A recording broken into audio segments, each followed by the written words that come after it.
It was incredibly painful, and he was acting like it was nothing. I was screaming. I was telling him to stop. Hey, yo, what's up, yo? It's your boy Diddy. At first, he was incredibly friendly, very gracious. Man, was bleeding from the butt. And that's what was said. Usher's name has reportedly surfaced in connection to Diddy's leaked tape, and sources suggest he may be preparing to testify against him. Following Jay-Z, Usher is now the second person officially linked to Diddy in court proceedings. Reports also indicate that Usher appears to be concerned about the situation. The result of being around that man, Sean Puffy Combs, I don't sleep to this day. I have a problem sleeping to this day. Like, yo, man, I'm here to work, man. I ain't sang in a week. I mean, I'm 13 years old, and I'm telling him, look, you're gonna put me in the studio, man. You got Biggie Smalls in there, you got Craig Mack in there. I'm not here to party with you. I don't want to go to the clubs. Matter of fact, I'm too young to even be in here. Why you got me in clubs? We would fight, we would tussle. Papa don't hit me no more. Kick in the door, waving the 4-4. All you heard was Papa don't hit me no more. Let's go. Kick in the door, waving the 4-4. Hey, hey, hey, yeah. Yeah. Usher's connection to Diddy has raised questions over the years, with claims that Diddy may have been influencing Usher from a young age. In the 1990s, when Usher was 13 years old, Diddy reportedly obtained legal guardianship of him. Before this, Usher's career was managed by his mother, who later transferred that role to Diddy. Under Diddy's guidance, Usher's career progressed rapidly, but personal challenges also emerged. In a 2004 interview with Rolling Stone magazine, Usher mentioned that Diddy introduced him to adult experiences at the age of 13. I moved to New York City, and I lived with Sean Puffy Combs for a year. That's the crazy thing. Now, that was L.A. Reid's idea, right? We're sending you over to something called Puffy Flavor Camp. There you go.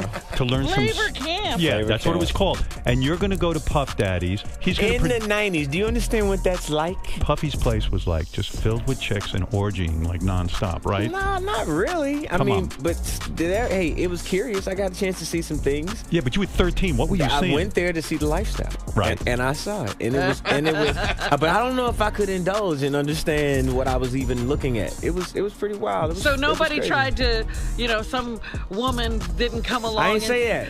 Okay. I didn't But say you that. What I did say is that there were very curious things taking place, and I didn't necessarily understand it. Biggie Smalls was there. Biggie Smalls was there, Lil Kim, Craig Mack.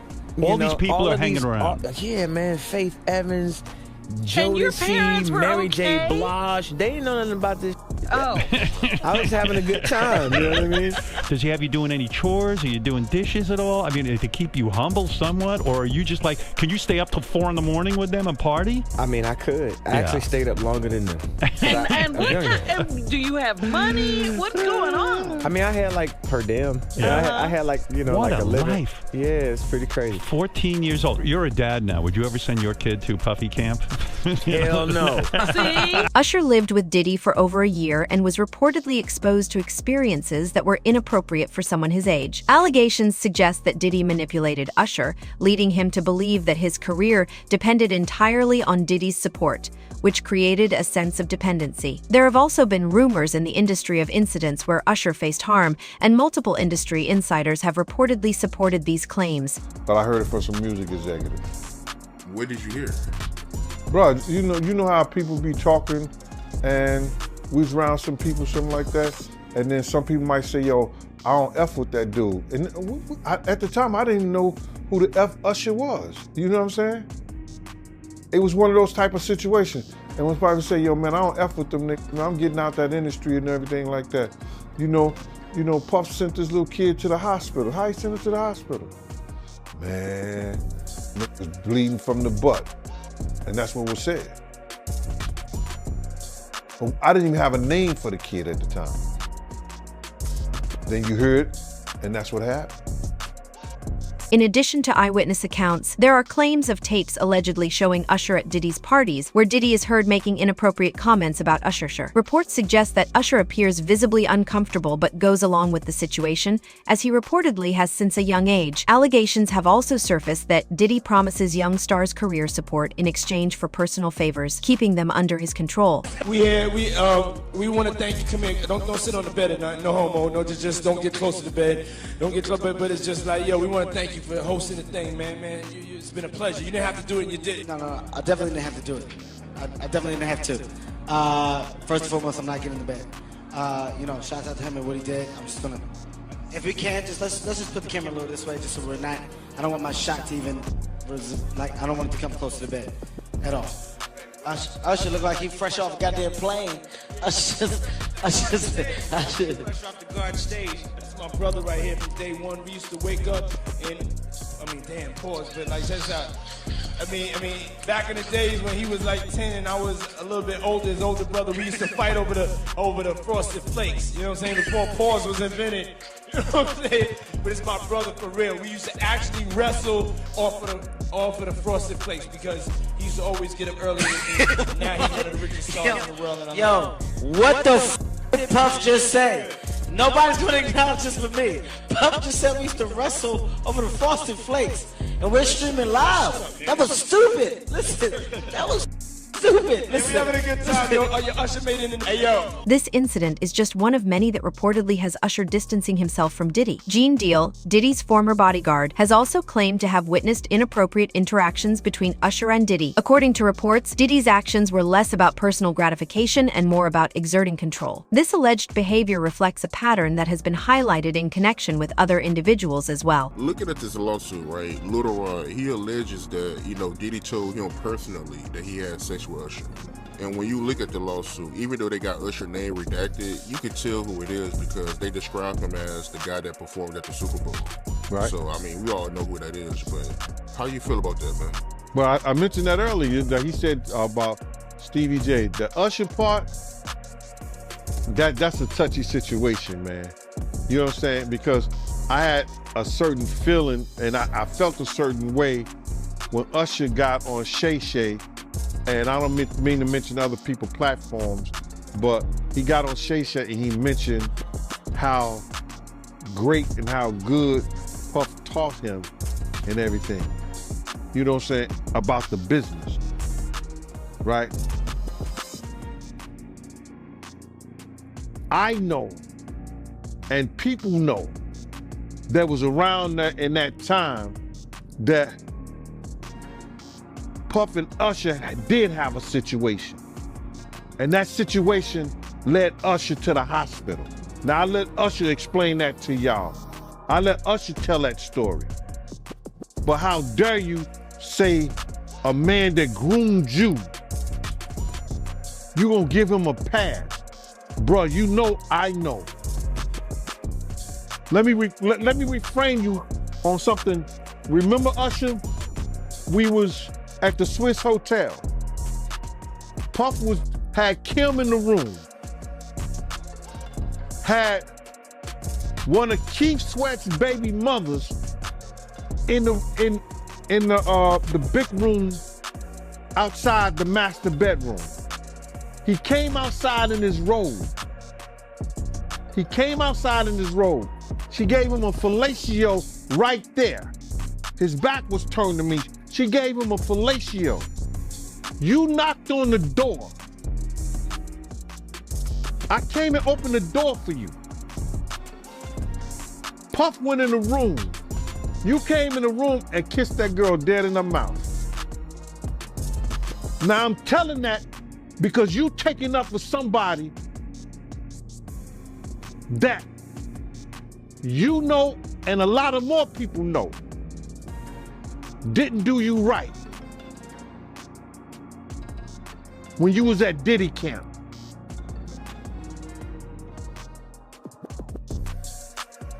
Y'all put it together. And what you mean by Diddy camp? Remember? He was on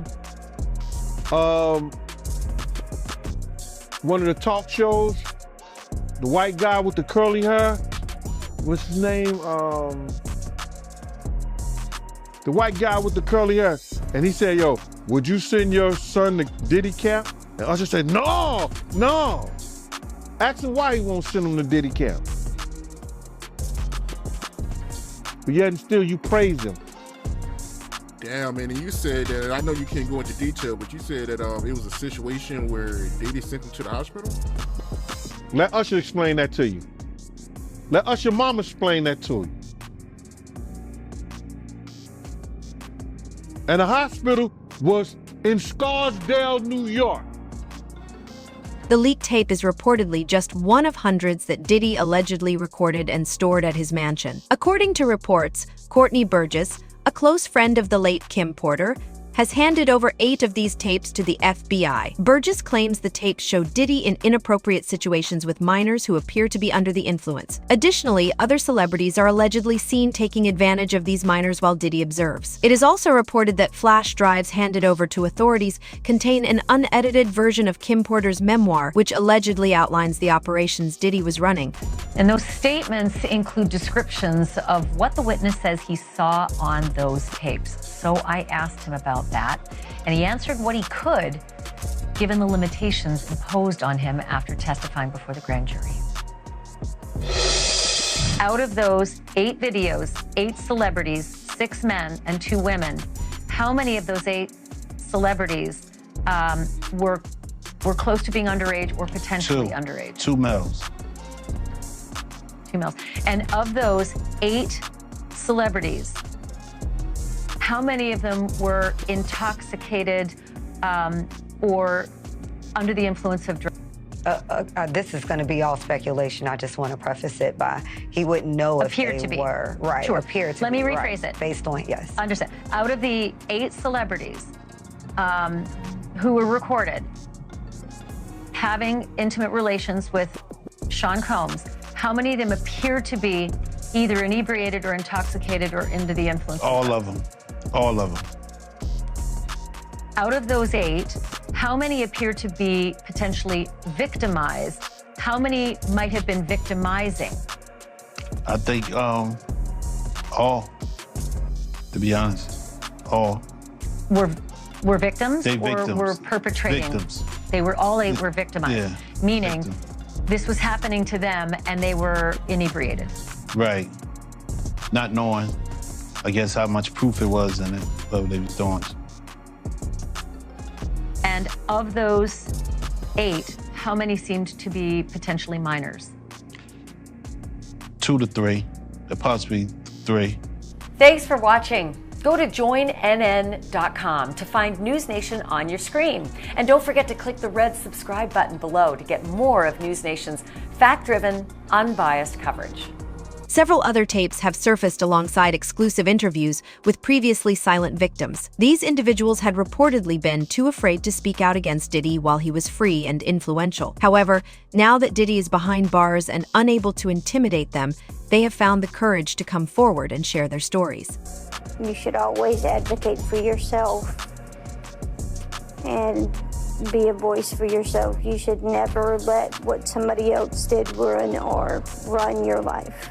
A 38-year-old mother from Alabama who has filed a lawsuit accusing Sean Diddy Combs and Jay-Z of her when she was 13 years old is speaking out to NBC News for the first time.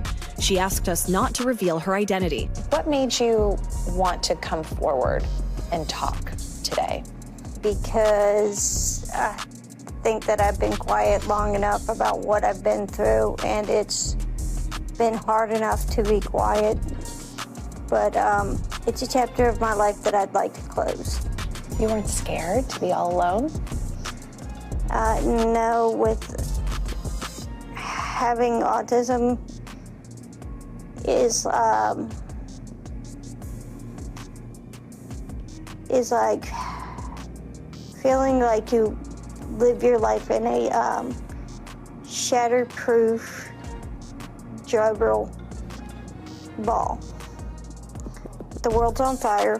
The fire is in is inside the ball with you, but there's no way for you to get out. In addition to having autism, the woman says she suffered a head injury. The night of the 2000s VMAs, she says a friend drove her from Rochester, New York to Manhattan, a more than 5-hour drive. Her attorney provided NBC News with the name of the friend who has since died. The woman says she spoke to Combs's limo driver who offered her a ride to an after party. I stumbled upon Diddy's driver, who told me that I was exactly what Diddy was looking for. What did you think when he said that to you? I thought it meant that I was just pretty. She went to a White House, she says, where she spoke to musicians Benji Madden and his brother. I'm talking to Benji Madden about his tattoo because, you know, I have about his tattoo that's the Last Supper because I have a religious background. So it was just something to talk about. At the after party, she says she had a drink that made her feel woozy. Then she says Combs and Carter took turns her while a female celebrity watched. JC comes in and me. Well, at that point I was fighting, trying to get away from him, and he put his hand over my mouth and told me to stop it, cut the After the alleged, she says she ran to a gas station where she called her father, who picked her up and drove her home. We rode home in silence. He didn't ask me what happened. He didn't ask me what I did or where I was. And I want to start with Tania Wallace, who claims she's been at a freak off and said she saw children, and it was hard for her to say it. It was very hard for her to say it, Ashley. So what she said was that she was flown out from LA to Miami by the Saudi prince. And they ended up eventually on Star Island at one of Diddy's parties. She says, you know, among many other things, I mean, she goes into detail. This, she says, happened in 2018. She says that she walked into the house and there was a cluster of adults around what she described as little people. And they were dressed up as Japanese Barbies. I forgot the name. It's Herrick something. You can help me out here. It's a certain type of Barbie. Anyway. I know the name, but I've forgotten it. But go ahead. So she explained that that they were just clustered around these little people, and I kept pushing her, and she eventually said, look, they are little people who should not be at an adult party. And I pushed her, and it was apparent what she was saying is they were minors. Now, she didn't see anything specific that was going on with them other than that adults were kind of huddled around them. But she told just a wild story about what was going on at the house, even at 7 in the morning, that this thing apparently raged all night long.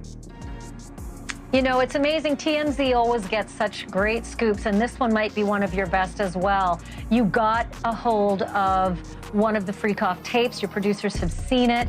The description is, and I'll quote, it's porn directed by Diddy himself. And a male sex worker really sort of walks through what happened in the experiences that he had. They didn't sound illegal, but they sure seem to comport with a lot of the other stories that have been told.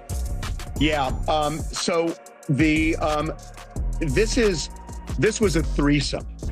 What you would ask me about earlier about Tania Wallace, she said there were more than 100 people at that party, including at least 4 celebrities. But this, what you're talking about now, was a threesome, and that's something that the U.S. attorney even referenced, and his lawyer in an earlier documentary we did. He was describing threesomes. He says it was all consensual. So yes, what we're told is that this male sex worker was flown out to various locations over a couple of years: Miami, New York, Los Angeles, and one other.